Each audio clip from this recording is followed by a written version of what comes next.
the Russian army managed to push through the defenses of Soledar and take control of the central part of the city. This provides an opportunity to organize an attack on the still uncontrolled part of the city.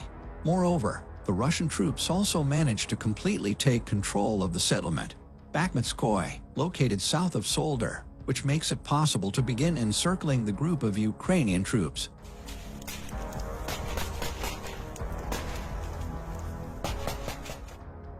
Russian troops as part of the Wagner PMC, the 58th Army and units of the 3rd Army Corps of the DPR stormed the key settlement of Bakhmutskoye and, developing the initiative, broke through to the center of Soledar.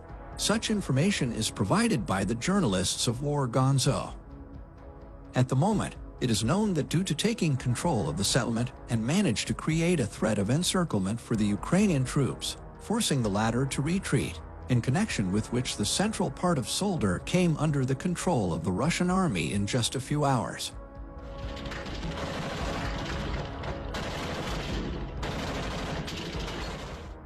Ukrainian sources, in turn, refute such information, claiming that Soledar is under the control of Ukrainian troops. Due to the lack of official statements from the Ministry of Defense of the Russian Federation, so far it has not been possible to obtain objective information about the battles in Soledar. Meanwhile, the bloody battle for the city of Bakhmut in Ukraine's Donetsk region has seen Russian forces trying to advance over the bodies of their dead comrades, the head of Ukraine's armed forces has said.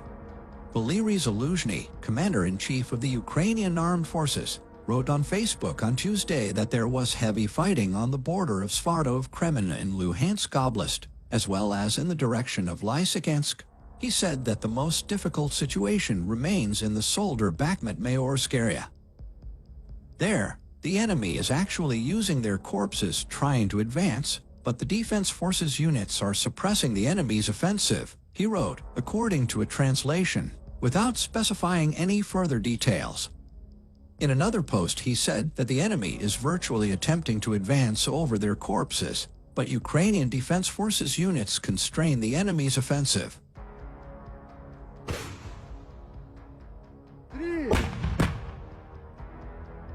Ukrainian officials say Russian military forces attacked parts of eastern Ukraine on Friday despite Russian President Vladimir Putin ordering a 36-hour ceasefire to observe the Orthodox Christmas holiday.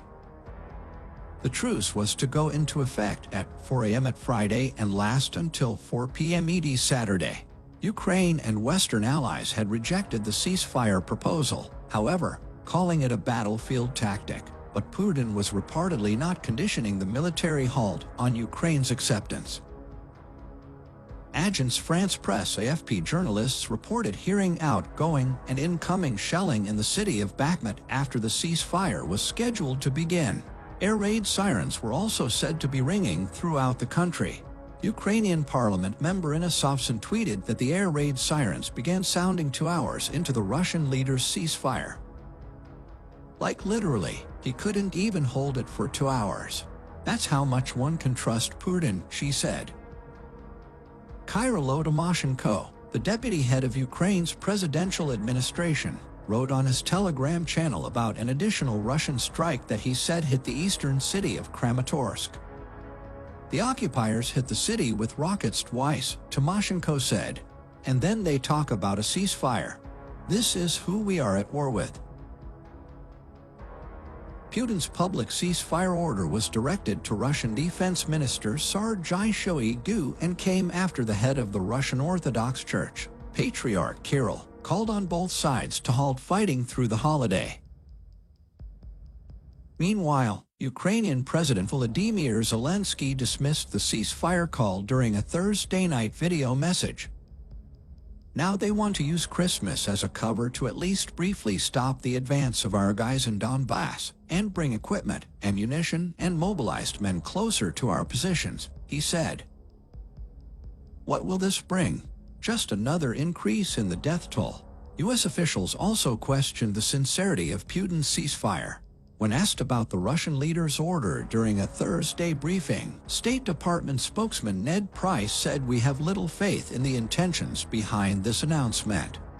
Price added there was concern that the Russians would seek to use any temporary pause in fighting to rest, to refit, to regroup, and ultimately to re-attack. And so in that sense, it can't be considered a ceasefire if the intent is to train their fire with even more vengeance, with even more ferocity, with even more lethality against the people of Ukraine. When asked by reporters about the truce, President Joe Biden said on Thursday that he was reluctant to respond to anything Putin says, adding his Russian counterpart was ready to bomb hospitals and nurseries and churches during the recent holidays. "I think he's trying to find some oxygen," Biden said.